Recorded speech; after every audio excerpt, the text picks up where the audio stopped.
Good evening. आज हम पढ़ने वाले हैं लेसन 4 जंतु जगत के बारे में। तो सबसे पहले जंतु जगत को बताया था वैज्ञानिक कैरोलस लीनियस ने। कैरोलस लीनियस जो है वही सबसे पहले प्राणी जगत को लेकर आए थे।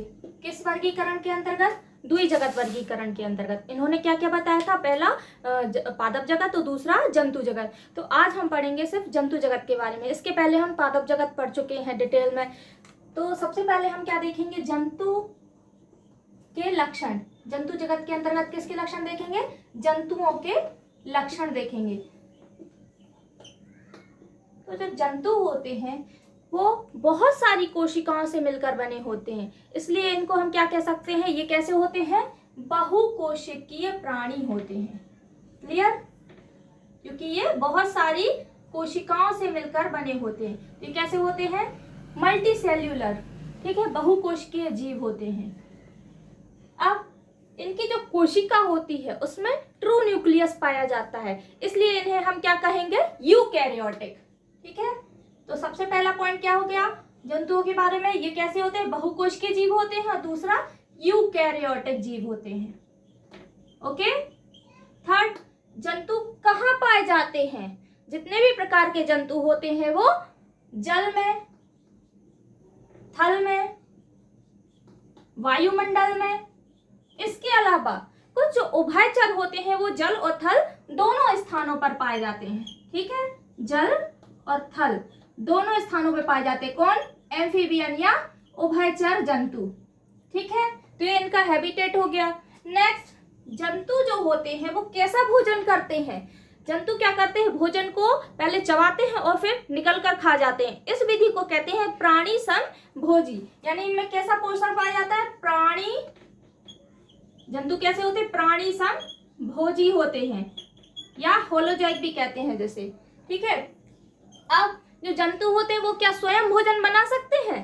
नहीं बना सकते हैं, क्योंकि जंतु क्या करते हैं? पौधों पर डिपेंड रहते हैं। तो हम कैसे प्राणी हैं? विषमपोषी। इसके अलावा जितने भी एनिमल्स हैं वो सब क्या है? विषमपोषी जीव हैं। ठीक है, जंतु कैसे होते हैं? विषमपोषी जीव। जंतुओं की जो कोशिका होती है उसके चारों ओर एक पतली सी झिल्ली पाई जाती है, जिसे कहते हैं कोशिका झिल्ली। अब ध्यान देना, हमने इसके पहले क्या पढ़ा था? पादप जगत। पादप के चारों ओर मोटी भित्ति होती है, जिसे हम क्या कहते थे? कोशिका भित्ति। तो जंतुओं में कोशिका झिल्ली होती है, कोशिका भित्ति क्या होती है? एब्सेंट होती है। ठीक है, तो इसमें क्या होता है? कोशिका के चारों ओर एक पतली सी झिल्ली पाई जाती है, जिसे हम क्या कहते हैं? कोशिका झिल्ली। तो कोशिका झिल्ली क्या होती है? इनमें पाई जाती है, प्रेजेंट होती है। ठीक है, लेकिन इसमें कोशिका भित्ति एब्सेंट होती है, जिसे हम सेल वॉल भी कहते हैं। तो सेल वॉल क्या होती है? एब्सेंट होती है। ठीक है, और कोशिका झिल्ली पाई जाती है। जो जंतुओं में भोजन ग्रहण करते हैं और उसको अवशोषित करते हैं वो ग्लाइकोजन के रूप में संचित करते हैं। काय के रूप में? ग्लाइकोजन के रूप में। ठीक है, ग्लाइकोजन के रूप में क्या करते हैं जंतु? भोजन को अपने अंदर संचित कर लेते हैं। अब इनमें आता है प्रजनन की विधि। तो प्रजनन की विधि जंतुओं में लैंगिक विधि के द्वारा होता है। प्रजनन कैसा होता है? लैंगिक विधि द्वारा। ठीक है, मतलब सेक्सुअल रिप्रोडक्शन लैंगिक विधि द्वारा। लैंगिक विधि में क्या होता है? दो जीवों की आवश्यकता होती है, एक मेल और दूसरी फीमेल। ठीक है, मेल और फीमेल क्या करते हैं? गैमेट्स का निर्माण करते हैं, जिससे फिर जाइगोट बनता है और फिर जाइगोट विकसित होकर क्या बनाता है? एम्ब्रियो, और एम्ब्रियो से एक न्यूबॉर्न बेबी बनता है। ठीक है, तो इसमें क्या होती है? लैंगिक विधि द्वारा जनन होता है। क्लियर? तो ये हो गए जंतु जगत के लक्षण। नेक्स्ट जो टॉपिक आता है वो है वर्गीकरण का आधार।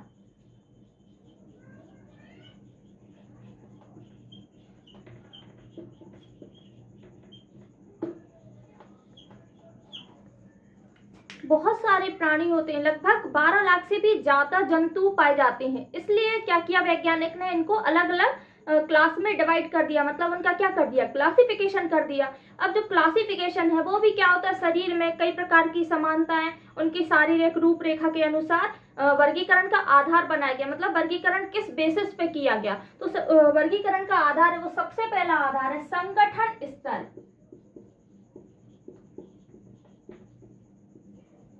तो बच्चों, हमारा शरीर जो होता है वो काय का बना होता है?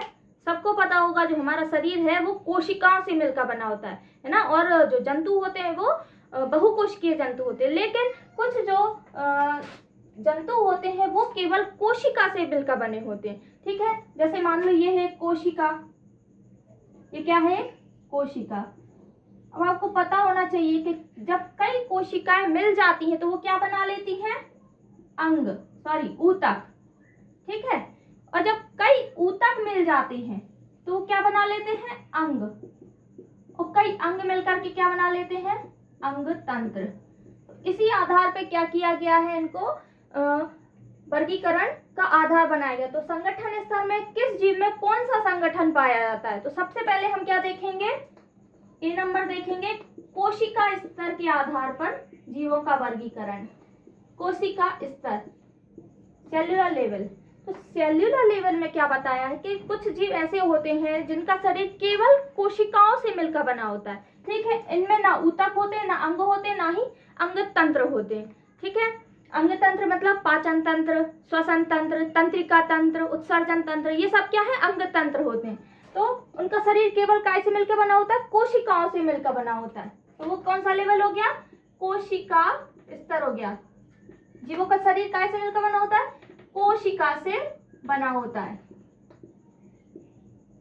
बना हुआ शरीर क्या काय के अंतर्गत आता है, कोशिका स्तर के अंतर्गत। ठीक है, इसका एग्जाम्पल है पॉरीफेरा। अब पॉरीफेरा के अंतर्गत आते हैं स्पंज। मतलब स्पंज में क्या होता है, इनका शरीर सिर्फ कोशिकाओं से मिलकर बना होता है। उसमें ना ही अंग होते हैं, ना ही अंग तंत्र होते हैं। ठीक है, ना इसमें मुख होता है, ना ही एनस होता है। नेक्स्ट जो लेवल आता है वो है ऊतक। ऊतक स्तर।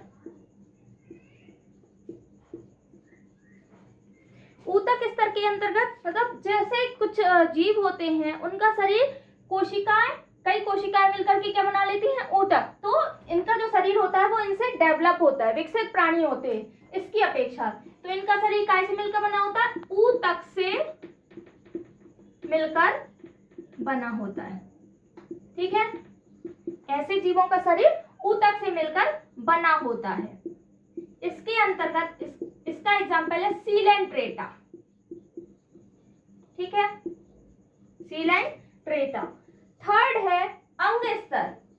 अंग स्तर के आधार पर भी जीवों का वर्गीकरण किया गया। अंग स्तर में क्या बताया गया है, ऐसे जीव आते हैं जिनमें अंग तंत्र नहीं होता, केवल उनमें क्या होते हैं, कई प्रकार के अंग पाए जाते हैं। ठीक है, अंग से बना हुआ शरीर मतलब इसमें क्या होता है, जो शरीर होता है जीवों का उसमें कोशिका पाई जाती है, ऊतक पाया जाता है और अंग पाए जाते हैं। अंग से बने हुए शरीर।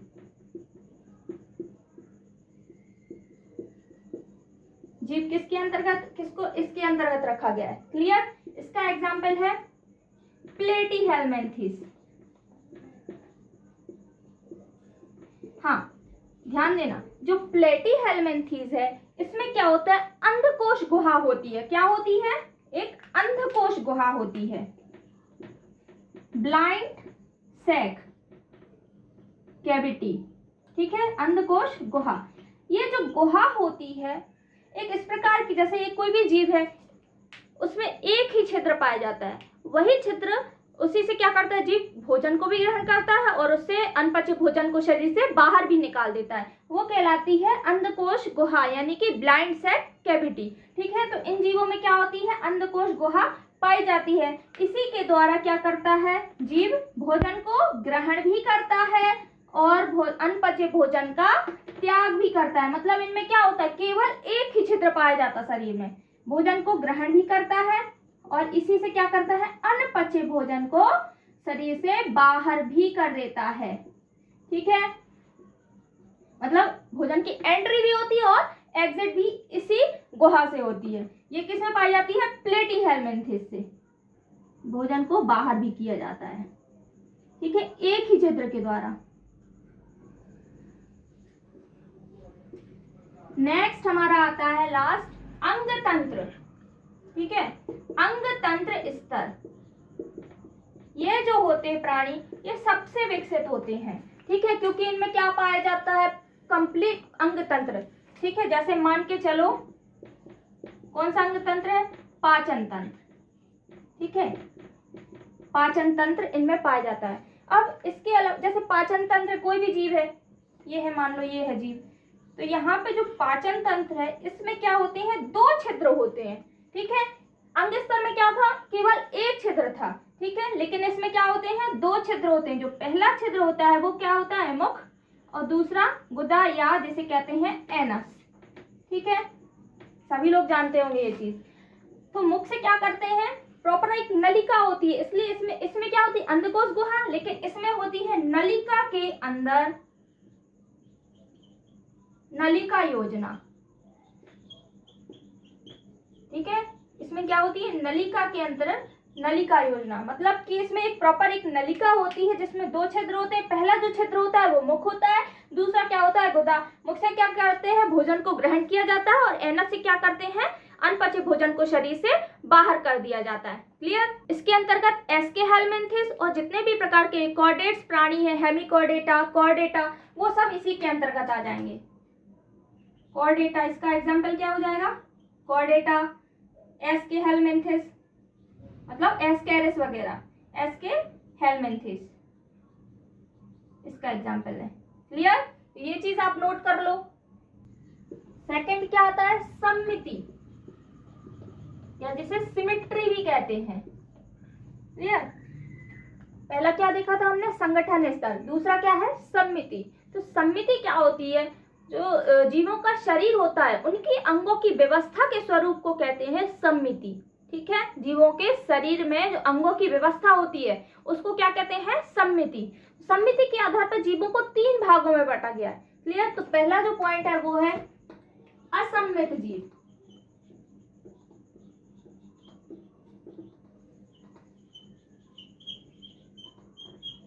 असम्मित जीव के अंतर्गत ऐसे जीवों को रखा गया जिनमें कोई भी सिमेट्री नहीं पाई जाती।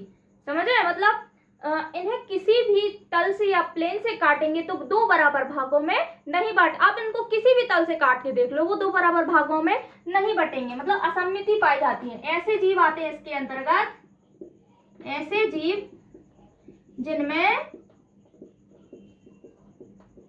कोई सम्मिति नहीं पाई जाती है, कोई सममिति नहीं पाई जाती है, या फिर ये कहे कि इन्हें किसी भी तल से काटेंगे तो ये 2 बराबर भागों में नहीं बट सकते हैं। जैसे ये है अमीबा, अमीबा का आकार निश्चित होता है क्या, नहीं होता है ना।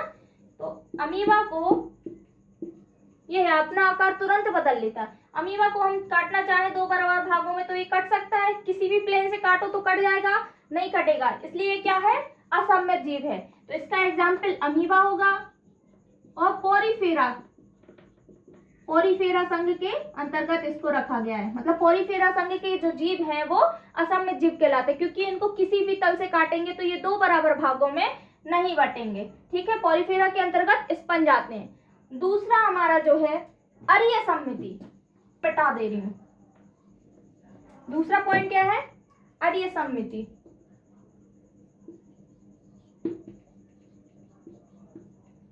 अरीय सम्मिति के अंतर्गत अरीय सम्मिति वाले जीव, अरीय सम्मिति के अंतर्गत ले लेते हैं, ठीक है। तो अरीय सम्मिति के अंतर्गत ऐसे जीव आते हैं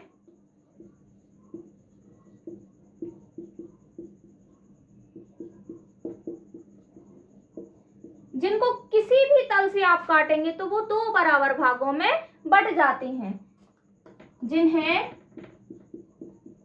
किसी भी तल से आप काटेंगे, किसी भी तल से काटने पर क्या होते हैं, ये 2 बराबर भागों में बट जाते हैं, 2 बराबर भागों में बट जाते हैं। ऐसे जीव क्या कहलाते हैं, अरीय सम्मिति वाले जीव कहलाते हैं।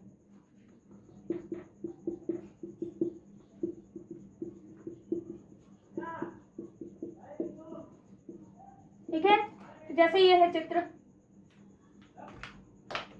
ये है, तो इसको जैसे ये कोई भी जीव है, अगर इसको हम किसी भी एंगल से काटेंगे तो वो 2 बराबर भागों में बट जाएगा। इसका एग्जाम्पल है तारा मछली,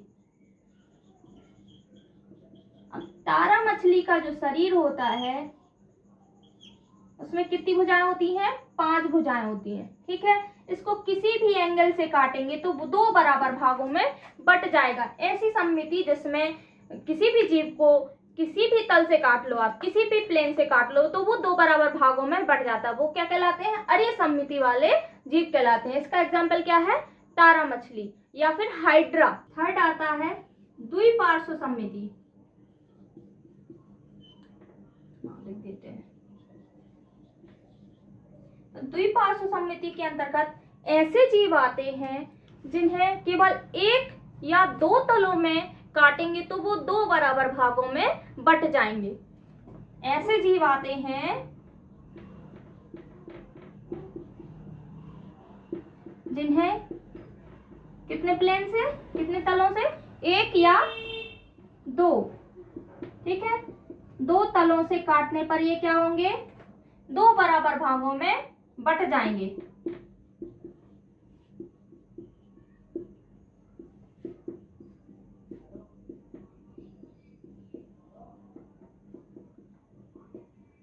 तो ऐसे जीवों को क्या कहेंगे? द्विपार्श्व सममिति वाले जीव कहेंगे। ठीक है, इसका एग्जाम्पल है मनुष्य, मकड़ी और मछली। ठीक है, मकड़ी आ जाएगी ऑर्थोपोडा के अंतर्गत, ये है कॉर्डेट और ये पाइसेस। ठीक है, तो ये हम देख लेते हैं, यहाँ पे एक मनुष्य बना के देख लेते हैं। ये क्या है? मनुष्य है। हंसने की बात नहीं है, इस पे ऐसे ही बनेगा चित्र। क्लियर? तो ये जो मनुष्य है इसका ये सेंटर पॉइंट होता है। अब मनुष्य को अगर लंबवत रूप में काटेंगे तो वो 2 बराबर भागों में बट जाएगा, लेकिन अगर आड़े रूप में काटेंगे, क्षैतिज रूप में, ऐसे में, तो ये 2 बराबर भागों में नहीं बटेगा। मतलब इसका क्या है? ये केवल एक ही तल से काटने पर 2 बराबर भागों में बट जाएगा। आप अपना एग्जाम्पल ले सकते हैं। अगर हम लंबवत रूप में काटेंगे तो 2 बराबर भागों में बट जाएगा शरीर, लेकिन आड़े में काटेंगे तो 2 बराबर भागों में नहीं बटेगा। ठीक है, तो मनुष्य काय के अंतर्गत आ जाएगा? द्विपार्श्व सममिति के अंतर्गत। ऐसा ही मकड़ी और मछली में भी होता है। क्लियर? तो सममिति के आधार पर भी जीवों को वर्गीकृत किया गया है। तीसरा पॉइंट आता है डिप्लोब्लास्टिक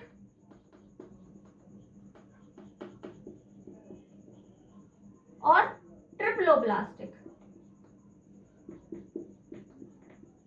इसके आधार पर भी जीवों को वर्गीकृत किया गया है। अब ये क्या है? डिप्लोब्लास्टिक और ट्रिप्लोब्लास्टिक। जो जीवों का शरीर होता है वो क्या कोशिकाओं से मिलकर बना होता है। कोशिकाओं से क्या बनता है? ऊतक, अंग और अंग तंत्र। ठीक है, तो जो अंग और अंग तंत्र है, ऊतक है, वो किससे बने होते हैं? वो बने होते हैं जब जीव का निर्माण होता है तो उसकी जो भ्रूण की कोशिकाएं होती हैं, यानी कि जर्म लेयर्स। ठीक है, तो जर्म लेयर के द्वारा ही क्या होता है? अंगों, ऊतकों का निर्माण होता है। तो क्या होता है? किसी जीव में जर्म लेयर दो पाई जाती है और किसी में 3 पाई जाती है। उसके आधार पर बताया गया, जिसमें ऐसे जीव जिनमें ऊतक व अंग, ऐसे जीव जिनमें ऊतक व अंग केवल 2 जर्म लेयर से बनते हैं, केवल 2 जर्म लेयर या जनन स्तर। ठीक है, जनन स्तर को ही जर्म लेयर कहते हैं। 2 जनन स्तर से बने होते हैं, उन्हें हम क्या कहते हैं? उन्हें डिप्लोब्लास्टिक के अंतर्गत रखा गया। सेम ऐसे जीव जिनमें ऊतक व अंग 3 जनन स्तर से मिलकर बने होते हैं। कितनी? 3 जनन स्तर से बने होते हैं, उन्हें काय के अंतर्गत रखा गया है? ट्रिप्लोब्लास्टिक के अंतर्गत रखा गया है।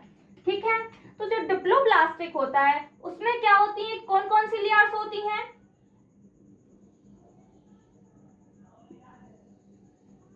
उसमें 2 लेयर्स होती हैं। डिप्लोब्लास्टिक में 2 लेयर्स होती है, लेकिन ट्रिप्लोब्लास्टिक में कितनी होती हैं? 3 लेयर होती हैं। ठीक है, यह है ट्रिप्लोब्लास्टिक और यह है डिप्लोब्लास्टिक। डिप्लोब्लास्टिक में होती है, जो सबसे बाहर की होती है वो होती है एक्टोडर्म। कौन सी? एक्टोडर्म। और जो अंदर की होती है वो होती है एंडोडर्म।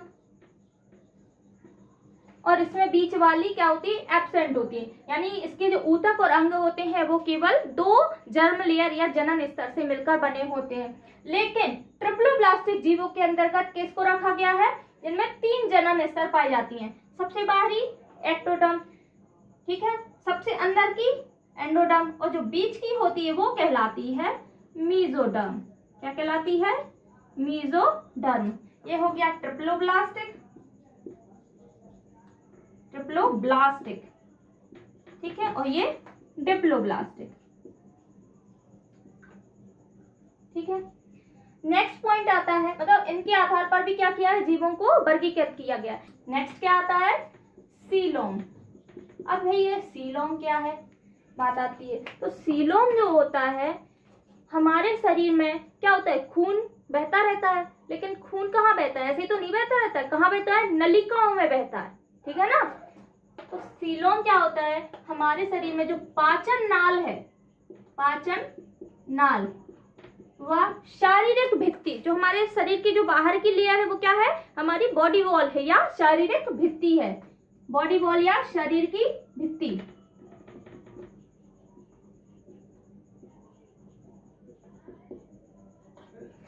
पाचन नाल, ध्यान देना, पाचन नाल और शारीरिक भित्ति के बीच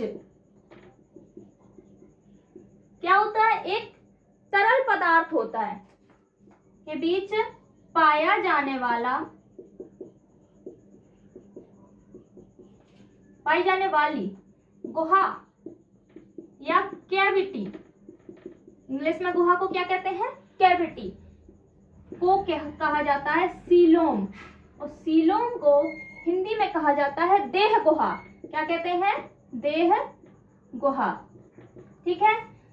तो जो पाचन नाल और शारीरिक भित्ति के बीच में गुहा होती है, कैविटी होती है, उसको हम कहते हैं सीलोम। और इस गुहा में ब्लड बहता रहता है और कई प्रकार के इसमें अंग भी पाए जाते हैं, जिन्हें अंतरांग कहते हैं, सीलोम कहते हैं, ठीक है। ये जो सीलोम है वो क्या करता है, अंतरांगों की रक्षा करता है, ठीक है, अंतरांगों की रक्षा करता है। और इसमें क्या भरा होता है, रक्त इसी के अंदर बहता रहता है, ठीक है। अब इसके आधार पर भी जीवों को 3 प्रकार में बांटा गया सीलोम के आधार पर। पहले वे जिनमें सीलोम नहीं पाया जाता है उन्हें कहते हैं एसीलोमेट। क्या कहते हैं, एसीलोमेट।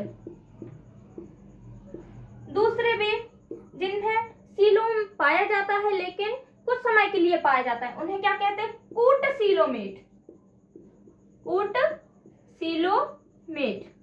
तीसरे पे जिनमें सीलोम पाया जाता है वो क्या कहलाए, सीलोमेट, ठीक है। तो इसके आधार पर भी जंतुओं को वर्गीकृत किया गया है।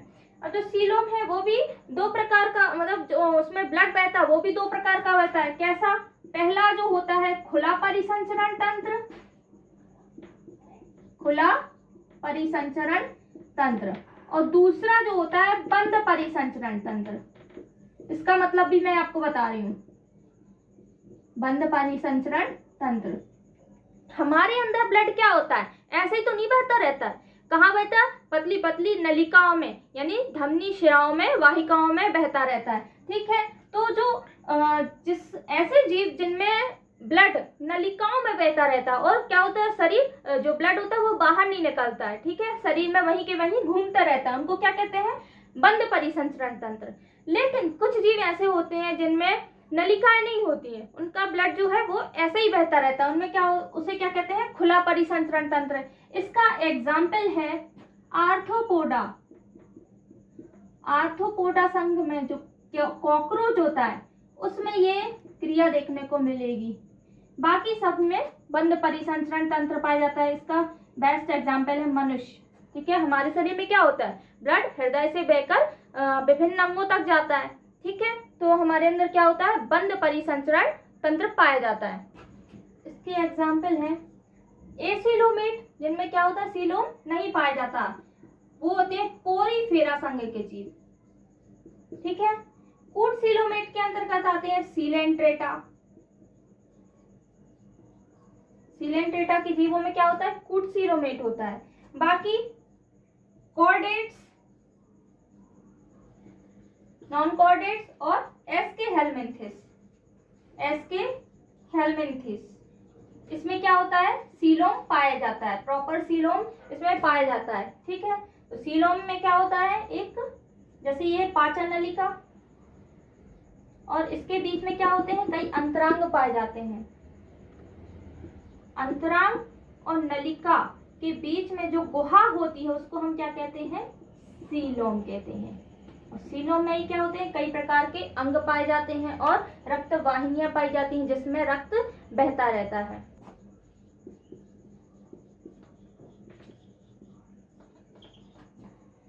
नोटोकार्ड के आधार पर भी जीवों को दो वर्गों में बांटा गया। पहले वे जिनमें कॉर्डेट नहीं पाई जाती उनको कहा गया है नॉन कॉर्डेट, और दूसरे वे जिनमें कॉर्डेटा पाई जाती है, नोटोकार्ड पाई जाती है, उन्हें कहा गया है कॉर्डेटा, कॉर्डेट्स। ठीक है, या कॉर्डेटा। तो नॉन कॉर्डेटा प्राणी आते हैं पॉरीफेरा, सीलेंट्रेटा, ठीक है, एस्के हेलमिंथिस ये सब इसके अंतर्गत आ जाते हैं। लेकिन इसमें क्या आते हैं, यूकॉर्डेटा, वर्टिब्रेटा, ठीक है, वर्टिब्रेटा।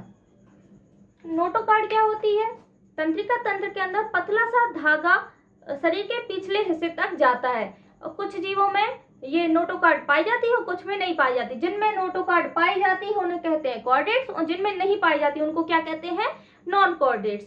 कॉर्डेटा के जो नोटोकार्ड है उसके कारण ही क्या होता है, शरीर को सीधा खड़ा रखने में हमें सहायता मिलती है। ये हो गए वर्गीकरण के आधार। इसके बाद हम पढ़ेंगे एनिमल क्लासिफिकेशन। ठीक है, तो एनिमल किंगडम के अंतर्गत सबसे पहले वैज्ञानिक ने क्या बताया कि नॉन कॉर्डेट और कॉर्डेट, मतलब कि ऐसे जीव जिनमें नोटोकार्ड नहीं पाई जाती यानी एब्सेंट होती है वो कौन होते हैं, नॉन कॉर्डेट, और जिनमें पाई जाती है वो कॉर्डेट। तो पहले हम नॉन कॉर्डेटा देख लेते हैं। ठीक है, तो नॉन कॉर्डेटा के अंतर्गत पहला पॉइंट क्या है, सेल्यूलर लेवल, मतलब कोशिकीय स्तर।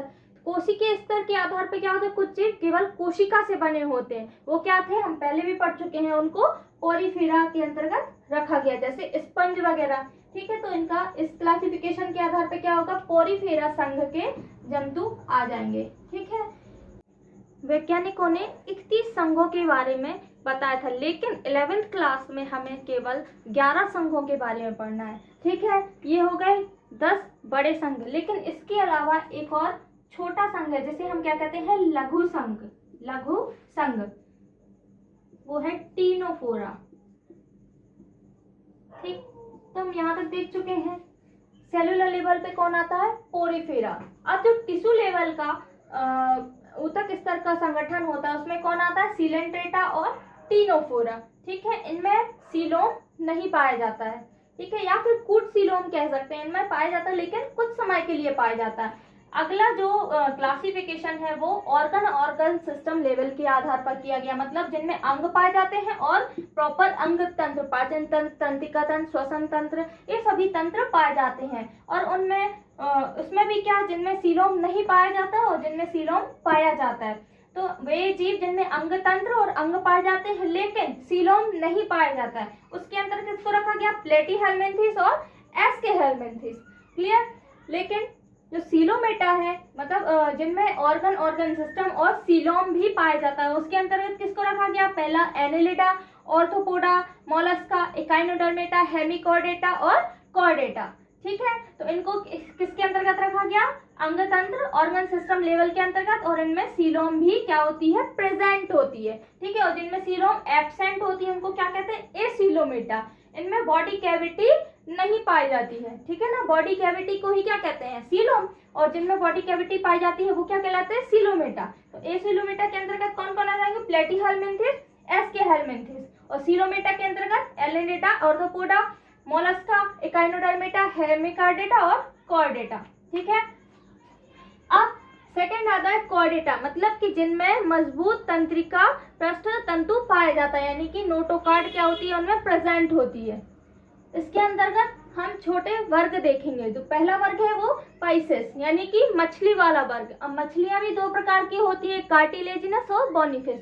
कार्टिलेजिनस जो होती हैं वो सॉफ्ट हड्डी की बनी होती है, मतलब वो मुलायम हड्डी की बनी होती है। जो बोनी फेस होती हैं वो कैसी होती है, मजबूत हड्डी की बनी होती है। सेकंड आता है एम्फीबिया, इसके अंतर्गत उभयचरों को रखा गया जो जल और थल दोनों स्थानों पर रहते हैं, जैसे मेंढक, मगरमच्छ, ठीक है। रेप्टिलिया, थर्ड आता है क्या, रेप्टिलिया या फिर सरीसृप भी कहते हैं इसको। इसमें रेंगने वाले जंतु होते हैं, जैसे गिरगिट, सांप। एवीज के अंतर्गत सभी प्रकार के पक्षियों को रखा गया और मैमिलिया के अंतर्गत सभी प्रकार के स्तनधारी प्राणियों को मैमेलिया के अंतर्गत रखा गया, ठीक है। जो बच्चे उत्पन्न करते हैं और अपने बच्चों को फीड कराते हैं उनको मैमेलिया कहते हैं। क्लियर? तो ये हमारा हो गया एनिमल किंगडम का क्लासिफिकेशन। अब हम इन सभी वर्गों के बारे में डिटेल में अगले पार्ट में पढ़ेंगे। तब तक के लिए बाय बाय, मिलते हैं अगले वीडियो में। Thank you. Thanks for watching the video. कृपया वीडियो को लाइक, शेयर एंड सब्सक्राइब कीजिए। अगला लेक्चर जल्द ही लेके आएंगे। तब तक नोट्स बनाइए, रिवीजन कीजिए और अच्छे से पढ़ते रहिए। Thank you.